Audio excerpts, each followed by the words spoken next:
বাপের মনে দয়া মায়া বলে কিছু নেই। আমার ছেলে খিদের জ্বালায় ছটফট করছে, আমায় কিছু ভিক্ষে দাও।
আমি তো তোমার করবো তার সমাজের থাকা না থাকে পৃথিবী তুমি ভেবেছ কি স্বয়ং নারায়ণ অবতার রূপে জন্মগ্রহণ করে তোমার পুত্র রাবণের বনবাস করবে? নর জন্মে কিন্তু বানর জন্মেছে, আর বানর জন্মেছে করলে সুফলা বাবার মাথায় জলাভিষেক করবে। আমি তোমার সাবধান করে দেবো গোসা, তোমার যা ইচ্ছা তুমি করতে পারো। আমি এখন আসি গোসা, আমি এখন আসি। আমি এখন কি করবো? কেমন করে আমি আমার পুত্রকে চিরমল করে রাখবো? কে আমায় মনে পড়েছে আমাদের গুরুদেব রয়েছে দত্ত করে শঙ্করাচার্য। কোথায় গুরুদেব? একবার দয়া করে দেখা দিন গুরুদেব। গুরুদেব গুরুদেব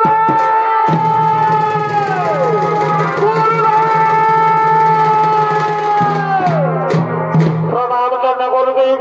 বলো বলো পুত্রের গোসাকিদের নামায় স্মরণ করেছ? হে পরমাত্মা গুরুদেব, আপনি তো সবাই জানেন আপনি হলেন দত্তগুরু শঙ্করাচার্য, দত্তকে রক্ষা করে আপনার কাম। তাই বলেন গুরুদেব আমি কেমন করে আমার পুত্রকে চিরমল করে রাখবো? আপনি তো সবাই জানেন একমাত্র নর বানর হাতে আমার পুত্র রাবণ নিধন। নর জন্মানে কিন্তু বানর জন্মেছে। তাই বলে গুরুদেব আমি এখন কি ও শোনো পুত্রের কথা, কোনো ভয় নেই। তুমি তো জানতে তো রাক্ষসী, যাও যাও ওই বানরকে পথের মধ্যে আটকাও, মায়া জল সৃষ্টি করে বানরকে মেরে ফেলো, তবে তোমার পুত্র চিরমল হয়ে থাকবে ধরণী বাদ। হ্যাঁ গুরুদেব আপনি ঠিকই বলেছেন, আমি তাই করবো, ওই বানরকে মেরে ফেলবো। আপনি এখন আসুন গুরুদেব, আপনি আসুন গুরুদেব, আপনি আসুন গুরুদেব। ওরে বানর আমি তোকে মারতে দেবো না, আমি রাক্ষসী, আমি মায়াবী, মায়া জল সৃষ্টি করে পথের মধ্যে মেরে ফেলবো। কোথায় আমার শোনো বল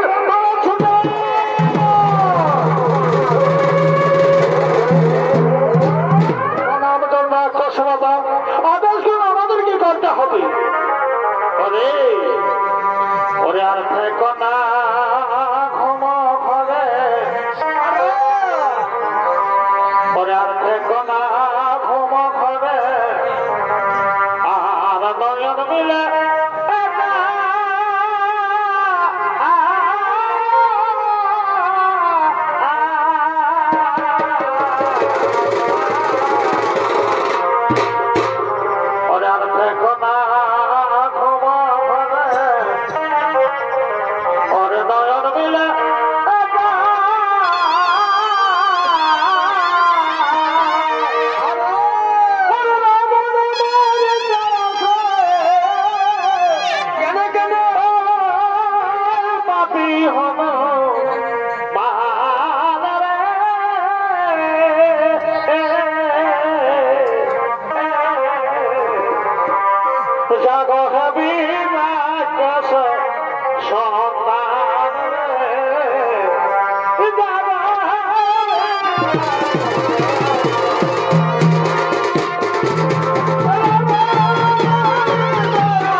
হত্যা করতে চলেছে কৈলাসের পথে একজন সর্বপরে দেখবেন চিন্তিতা কেমন করে বানর রাক্ষসের হাত থেকে বাঁচানো যায় তাই সমস্ত লোকগণ পরামর্শ করার জন্য আগমন করেছে।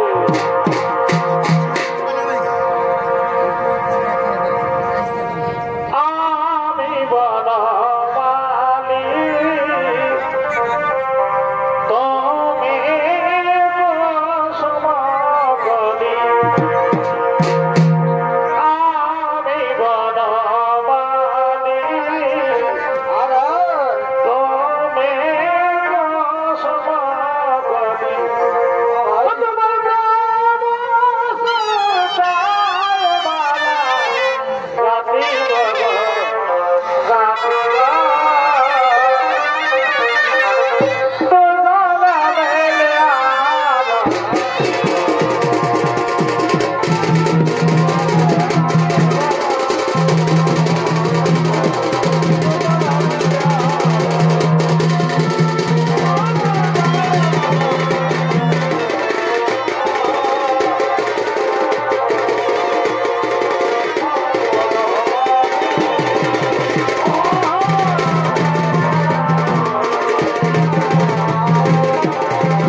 সমাগলি হত্যা করতে চলেছে ওই বানর যেতে পারে এটা নরের দ্বারা সব ভাবনা রাবণ ফলে আর রাবণ যদি বেঁচে থাকে এই স্বর্গপুরে বসবাস করা কোনো ভয় থাকবে না।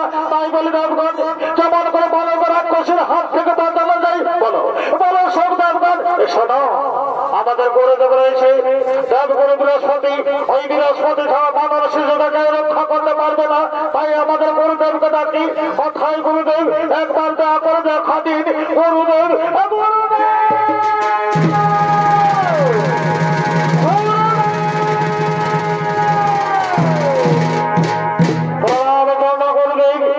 বলো বলো সব দেবগণ এও সময় মনে কেন করেছে স্মরণ হে গুরুদেব হে গুরুদেব আপনি সবাই জানেন আপনি হলেন দেবগুরু বৃহস্পতি দেবতাদের রক্ষা করে আপনার কাজ।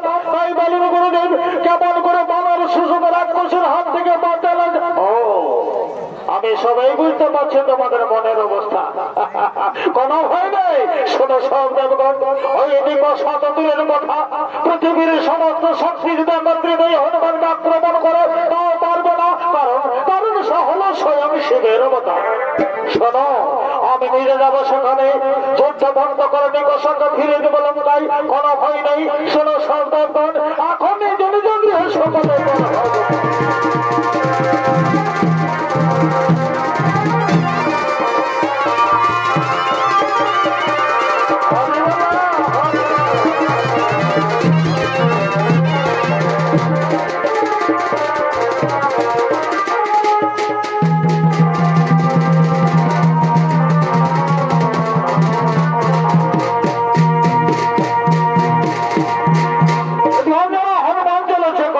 পথে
আমি তাকে বলেছি কৈলাসের দুর্গম পথে যেতে পারবি না, তোর কচি পায়ে ব্যথা পাবে।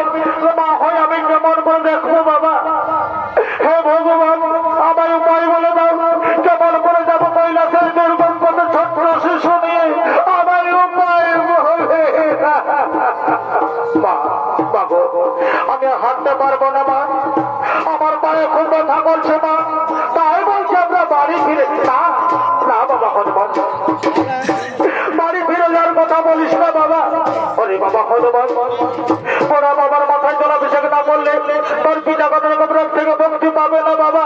বাড়ি ফিরে যাওয়ার কথা বলিস না বাবা। বাবু, আমি যেন হাঁটতে পারবো না মা, আমার পায়ে খুব ব্যথা করছে মা। তাই বলছি আমরা বাড়ি ফিরে না। না বাবা হনুমান, বাড়ি ফিরে যাওয়ার কথা বলিস না বাবা।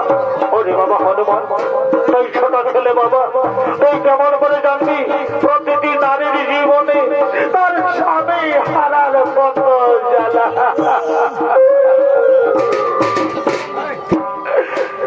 ওরে স্বামী হারা নারী যারা সে দুঃখে দিছে রে। ওরে স্বামী হারা নারী যারা কি দুঃখে দিছে তারা রে। ওরে গাজা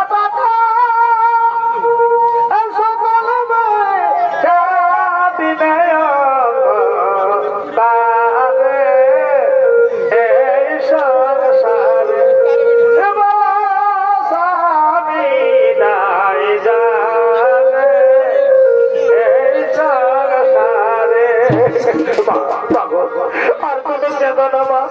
হে বাবা, আমার যার কাঁদা ছাড়া কোনো পথ নাই বাবা। শোনো শোনা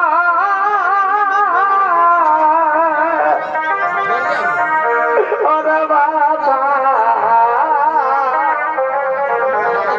ওরে শোনো কথা রে। আকাশে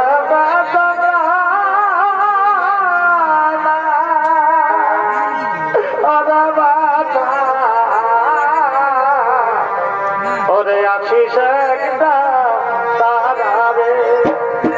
ওরে তার কলে স্বামী নাই রে। ওরে বাছা, ওরে জীবতে মরা রে। আমায় কিছু খেতে দাও না মা, আমি যদি হাঁটতে পারি আমাকে কিছু খেতে দাও না মা, আমার খুব খিদে পেয়েছে মা।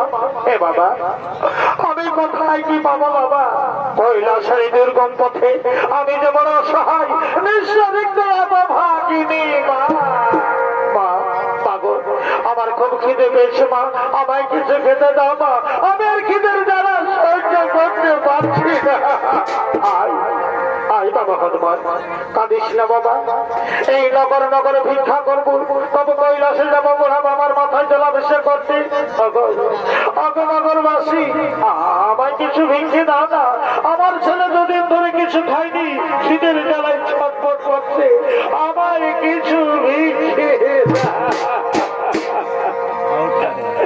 ভিক্ষা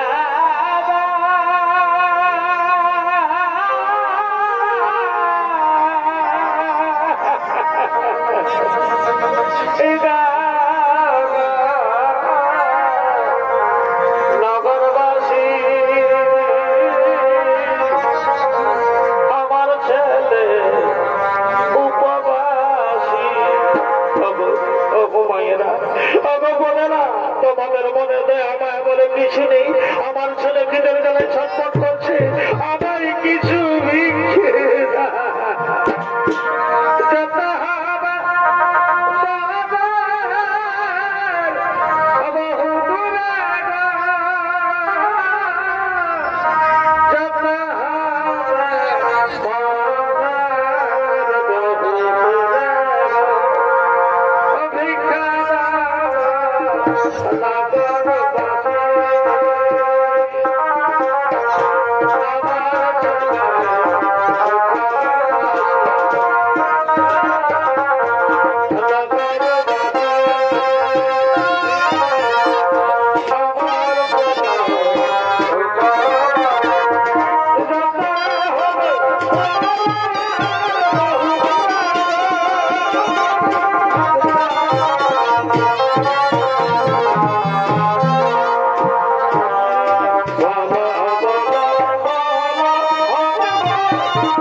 তুমি জানো না অঞ্জনা, তোমার এই শিশু পুত্র হনুমান আমার পুত্র রাবণের বৈরী, আমি তাকে মারতে দেবো না, আমি তাকে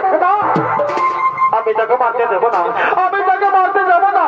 তোমার যেমন রাবণ তেমনি আমার এই হনুমান, আমি তাকে যে কোনো প্রকার রক্ষা করবো। না না অঞ্জনা না, আমার হাত থেকে তোর ছেলে কাজে কেউ রক্ষা করতে পারবে না, আমি তাকে না গোরা করে সমাতা, তোমার দুটি পায়ে ধরি, আমার ছেলেকে তুমি ছেড়ে। হে প্রভু, আপনার আদেশে চলেছে কৈলাসে বড় বাবার মাথায় জলাভিষেক করতে, মাঠ মতো বড় বিপদে পড়েছি, রক্ষা করুন প্রভু। তোমার আগে অঞ্জনা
নিকষা ভালো করেছে দেখো তুমি কার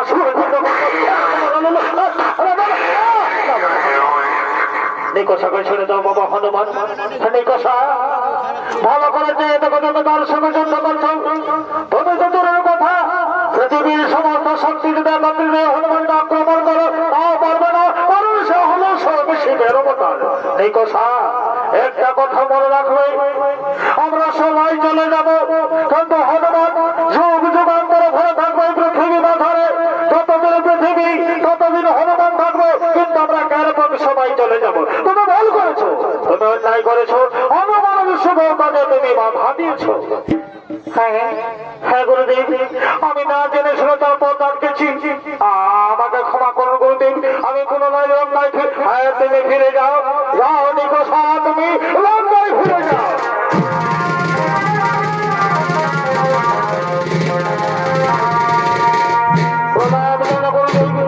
আপনি সময় মতো না হলে রাক্ষসের হাতে আমাদের মরতে হতো। অঞ্জনা হনুমান, আমি আমার দেবগুরু বৃহস্পতি, দেবতাদের রক্ষা করে আমার কাম, তাই ঠিক সময় মতো এসে উপস্থিত হয়েছি। আর কোনো ভয় নেই, এইবার নিশ্চিন্ত কৈলাসের পথে যাত্রা